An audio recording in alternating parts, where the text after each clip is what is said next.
Get Real News So, from hello, Jonathan welcome. and Paul. Good day to everyone who's listening. This is Get Real News on the forthcoming and imminent British elections. If you are planning to vote, or if you're interested in the phenomena of British politics and what's going on underneath and above the table, let's say, in the media, what we're being told, and also the general state of affairs in the world and on this planet. Please stay with us. We're by no means professionals at this, but this is two citizens' attempt to present Get Real News, and it certainly is time for that, to get real.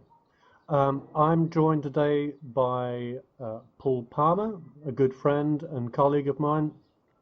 Paul has been a Green Party councillor. Actually, no, I didn't get in the vote. I can't claim to have been a councillor, but stood many times as a Green candidate. Excellent. Okay, so Green Party member. And, fully paid up. And you're running an environmentally sensitive internet service. In fact, it's called Green ISP. Paul, would you like to just introduce yourself and say a little bit about yourself and your motivation for life and this particular topic? Yeah, I've kind of been very interested in ethical, environmental, people, planet issues for quite some time now.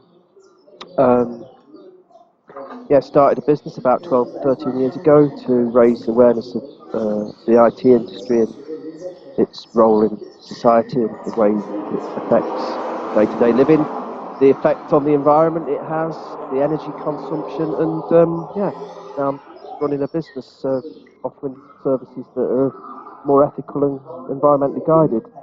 I've been campaigning for People and Planet for probably close to 30 years.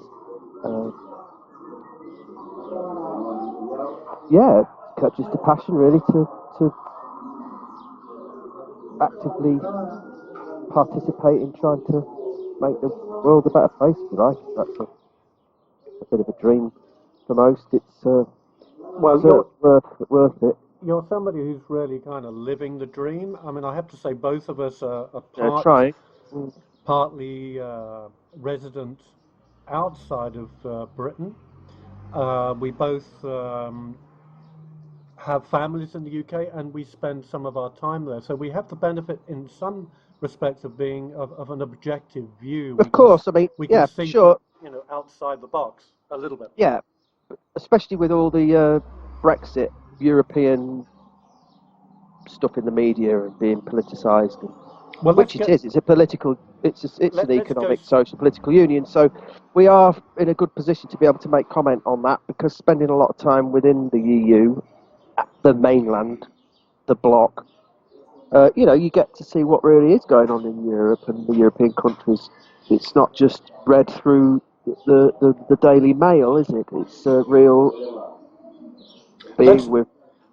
Paul, let's go straight to that point.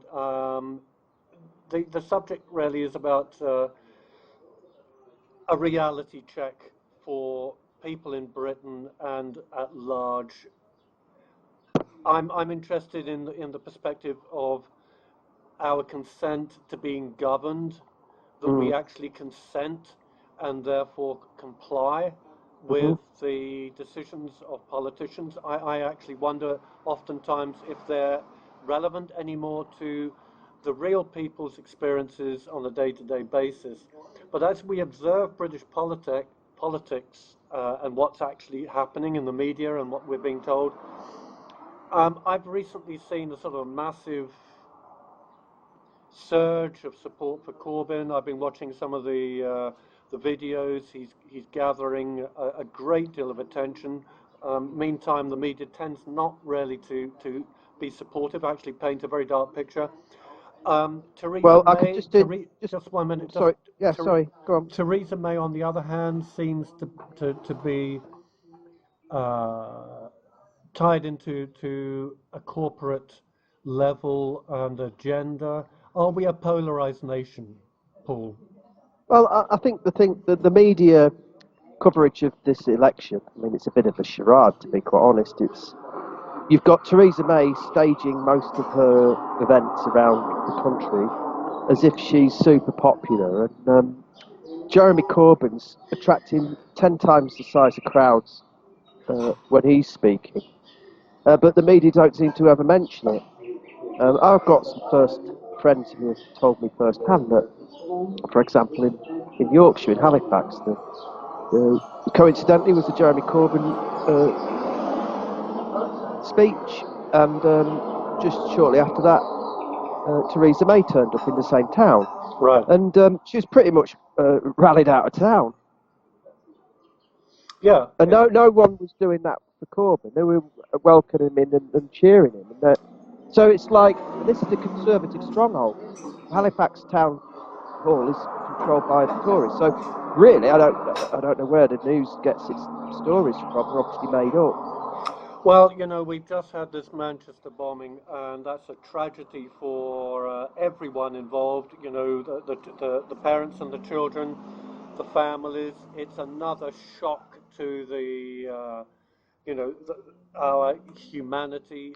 Yeah, and our psyche as well. It's a kick in the teeth, and it's not to be accepted. But at the same time, we have to realise, not wanting to seem callous or uncaring, empathetic, sympathetic. Correct me if I'm wrong, but we do sell one hell of a lot of weapons, arm regimes, especially the Middle East. We sell Saudi Arabia enormous amounts of weaponry. We've helped support these terrorist groups, the Mujahideen, when it was used to fight Russia and all of that era. All of the permutations, ISIL, ISIS, whatever you want to call, are all armed by nation states. Partly Russia, partly United States, Britain. We've militarised that zone.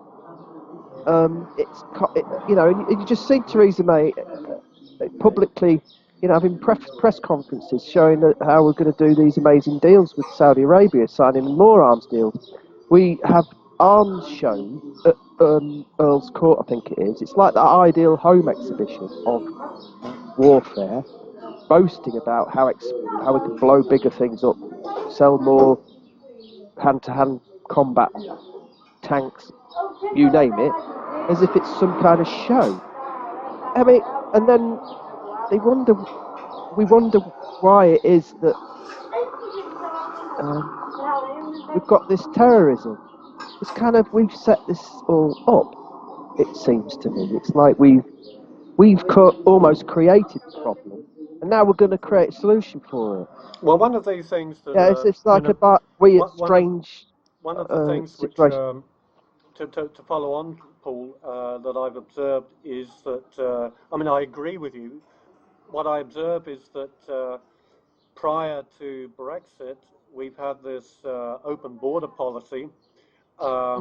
We also, prior to that, of course, we had massive migration problems, and to be blunt, we bombed the hell out of the Middle East. Well, that's where, well, thanks for bringing that up.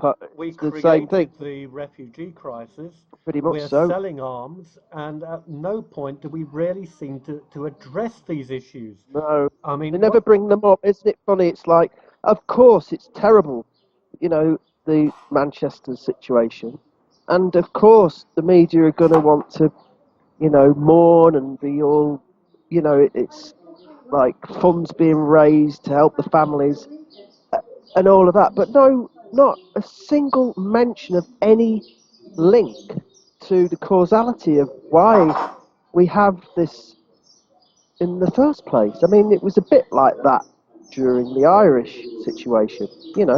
Of course, you can't condone people taking the law into their own hands and throwing bombs into places where there's innocent civilians, but you can kind of understand why it might be the case. So, and then, but we then say, oh, we're not going to stand for terrorism. But stop oppressing people then. Stop pushing them around and making them feel insecure. Like 15,000 people have been bombed in Syria, for example, and the bombs didn't come from Syria. They didn't make them. We sold, a lot of external countries sold those weapons for profit. Mm-hmm. And you know, it's very dark. It's very dark, and it's a touchy subject. And people don't like. People don't like touching a subject which we have yet to go there as a people. But I think that what's at stake in Britain and in actually the Western world, or maybe society on this planet, is that we really, if we don't actually deal with what goes under the table, if we don't actually start to get a grip on this tendency to just go for more, we're consumers, we've got to go for more, and meantime we're actually, well, it's coming home to roost. What is Corbyn saying about this? I mean, what I hear is that he's just following the line, isn't he? He's saying back to the 70s, what's good for the people, human rights. Is he actually going to it? I mean, he seems to me like that he's the Bernie Sanders. He's kind of is. He's got to be very. Don't forget, he's got to be very careful. He was the anti-apartheid MP, councillor. He's been campaigning for nuclear disarmament most of his adult life. He is very environmentally aware. He's for people. He's a proper people's parliamentarian, old school, and people just do not like it. The establishment don't like that. They can't stand it. Yes, because he won't do as he's told. I mean, we're actually seeing that the people do like it, but the corporations they do like it. Yeah, but don't. Exactly. And what especially. So what we've got to realise is he's being very careful. He's being extremely clever. He will toe along with the way that it's expected for him to present himself, because he can't come across too radical. Otherwise, people will be suspicious. We've become suspicious of people that are actually of good heart, right. and trust the dodgy, corrupt warmongers, basically, who are into corporations and tax breaks for rich people. This is how easily manipulated everybody's become. It's Europe's fault for everybody's ills in Britain.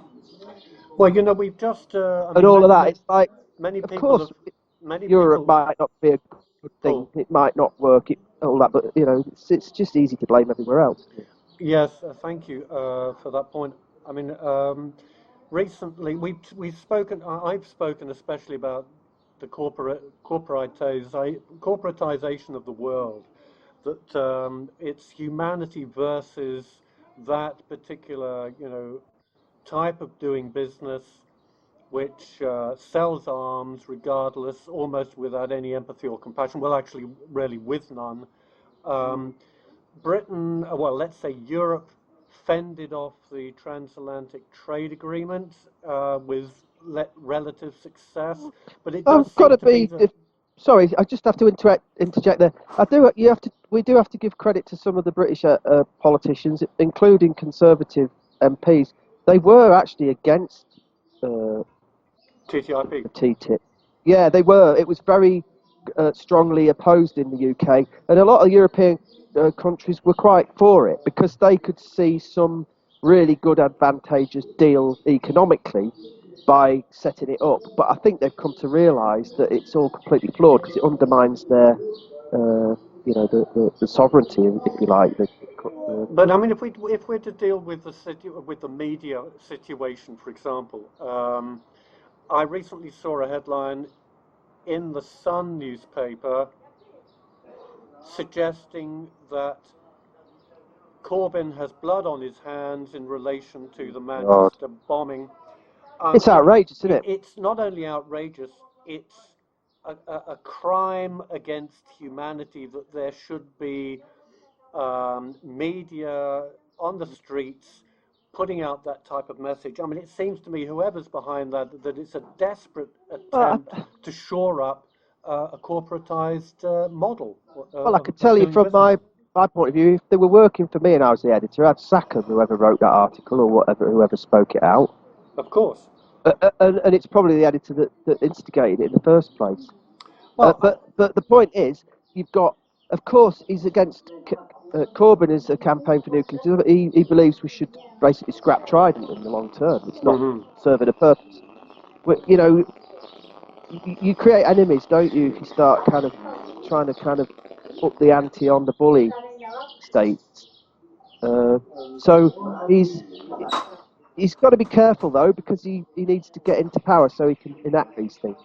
But he will, and he was wanting to talk with the during the Irish troubles. He was wishing to have dialogue. Yes.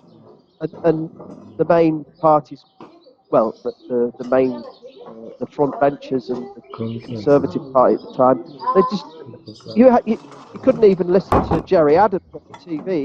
I'm doing a recording. You couldn't even listen to Gerry Adams on the radio or the television on the BBC without his voice being overdubbed. I mean, the lengths they went to were completely ridiculous. So all he's saying is we need to talk to these regimes. We need to come together and not have conflict and come from people of the heart and the planet, rather than the way it's going at the moment is, if you do something, we'll just step it up even further. You know, you get pissed off, we'll get even more pissed off with you. It's like it just escalates everything out of control. And what he's saying, like the Greens are, is that we need to sort of ramp that back down. And so they're now to actually tar him as having blood on his hands just because he wants to scrap weaponry and make the world a peaceful place. To me, it's absolutely bizarre that it seems to me that he's a people's man, and opposing the people is a corporate agenda. It appears to be, doesn't it? And as you say, there's a gaining of support and momentum on behalf of the people for Jeremy, and then the stakes seem to get raised by this suicide bombing, this terrorism, which, by the way, happened in Brussels. It's happened in Holland recently. By the way, they also stopped the political campaigning there as well. And if you recall, Joe Cox, when Joe Cox was murdered, they stopped the political campaigning again. Makes you wonder. It does make you wonder what's going on. You know, we don't want to get that, get the wrong impression. We're not implying that the state are actually orchestrating these events. That would be completely ridiculous. But it just does seem rather not coincidental. But the timings are quite odd. Also, you mentioned to me the other day, Jonathan, this so-called conspiracy link between the dates, the 22nd, 22s, the 22 people on the 22nd. There's a lot of situations that have arisen similar to this, with very similar motivation. The motivation has been very similar. Well, have been on the 22nd. Yeah, I mean, I could pick another 20 that weren't on the 22nd, but they wouldn't have had exactly the same kind of thing behind them. There would have been atrocities. There'd have been like that lunatic in Finland. It wasn't the 22nd, but he wasn't a fundamentalist.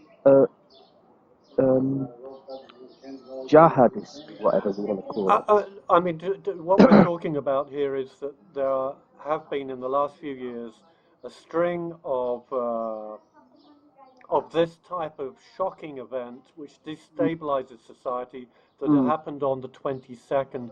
Is it a coincidence, or is there a connection? Well, I mean, now, Paul, before you respond, I basically want to say that whether we see a link or not, and by the way, as far as the 22nd goes, are people ready to put two and two together? In other words, there are the corporations, there is the establishment, there is the arms dealing, there is a activity that's been going on since the year dot to extract as much from the people, to get as much out of the natural resources as we can without any accountability, certainly without any transparency. It seems to be an ongoing thing that we finally have to get to grips with. Now, I just want to, before we go into another, I watched a video interview with one of the founder leaders of the Occupy movement in New York, a guy called David Gray, American activist. Yeah. He was the one who came up with the phrase, we are the 99%. 99%, yeah. Now, that was a couple of years ago, but look, what can people do now to take charge of our own lives, to take control over our own, situations, rather than being endlessly at the tough end of voting in a system which just perpetuates this particular drama? We actually need to self-determine a way out of that history and that craziness. Well, I think that was something that you remember the comedian and Russell Brand, isn't it? Russell Brand, yeah. Yeah, I mean, he, whatever you think of Russell Brand, he always had that view that you just pointed out. Where is this? What are we actually voting for? And then the media made out that he was against democracy and against voting. It's a bit like the Jeremy Corbyn, because he wanted to get rid of weapons. Suddenly he's become this enemy of the state. Russell Brand was just saying, look, I don't actually feel that voting makes any difference because nothing happens. Right. What are you voting for? I mean, I think people are getting to that point where voting is a form of slavery. It's not. Democracy is kind of in state, however a state is set up. It's best of a bad bunch, isn't it? But at the end of the day, it's got worse. To me, it's got worse. People really do not know what to vote for, so they vote for very simple, easily manipulated, emotional, fundamental things like race or the economy. Tax breaks. Yeah, tax breaks or just really basic stuff. But when you start getting into bigger conversations about, what we're talking about now, people just don't want to know. Well, I mean, the question turns them off. The question is, Paul, what do you vote for? I'm not asking you about which party. I'm just saying, where do you put your energy in your life? What would you say to people who are looking for some sort of discernment in this particular game? Well, I can't vote because I don't have a fixed abode. I think it's ridiculous. You can't vote if you're alive and a human. I mean, it doesn't really matter where you are, does it? Still should be proportionally allowed to vote. But obviously, you've made some self-determined choices in your life. I think getting to the point where people are starting to consider the anarchic view, not the anarchy that the media and the politicians in the mainstream would like you to think is anarchy, because anarchy is not actually. Are you an anarchist? I don't know. I don't like to label myself as an ist or be part of any isms or anything like that. How do you define anarchy? But I think really the true meaning of anarchy is, like you just really pointed out, the self-determination, the self-governance, no hierarchy. You don't have leaders. You have organisers and you have wise people and you have people that are good at their job and everyone agrees. That's the democracy of it. But it's more grounded into the self-governance, and it does break down all this what we're talking about, because then people's voices are heard. It may not be as efficiently kind of controlled in that way as we're meant to believe, but it does allow a certain sense of self-determination. And so we're getting to the point where I think that could become an option, because nobody really is trusting any of these folk anymore in this system, especially when you're being told to vote for a voting system that's actually rigged in the first place. First past the post is not really that democratic. There's only 2 countries, I believe, isn't it? America There and are Britain? more. Well, there are only 2 of the G8, or the big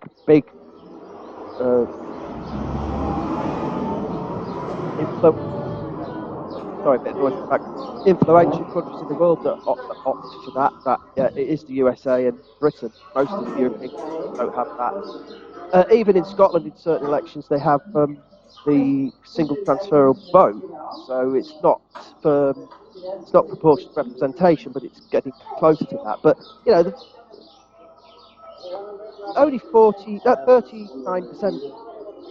When the Conservatives got into power, it got in on 39%, and then when Tony Blair got into power, it's 34% of the vote. So 34% of the people that voted for Tony Blair's, and 39% voted for Margaret Thatcher's. So how many people didn't vote? Actually, the majority didn't vote for our thinking. So that has to change to start with. And people, the more this goes on, people I think will want self-determination. Anarchy will start to happen. It's already happening in America. Most people don't even want to. I think at this point we've probably reached a point, Paul, that just to sum up, we're seeing people perhaps struggling a little bit to find anything to vote for, but Jeremy Corbyn seems to be the one who relates to the people. We've got a corporate establishment alternative, essentially. If that wins the election, then I think the future is bleak. But the third choice, a middle way, would be self-determination, to really